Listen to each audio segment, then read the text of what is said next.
Welcome, अस्सलामुअलैकुम।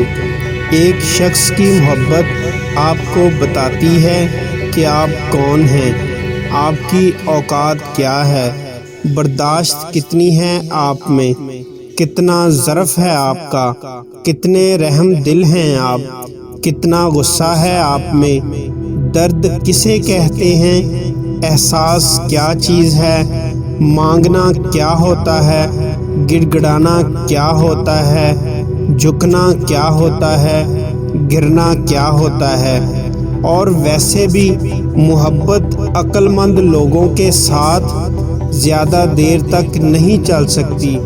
मोहब्बत के लिए थोड़ा पागल, थोड़ा बेवकूफ़ होना ज़रूरी है।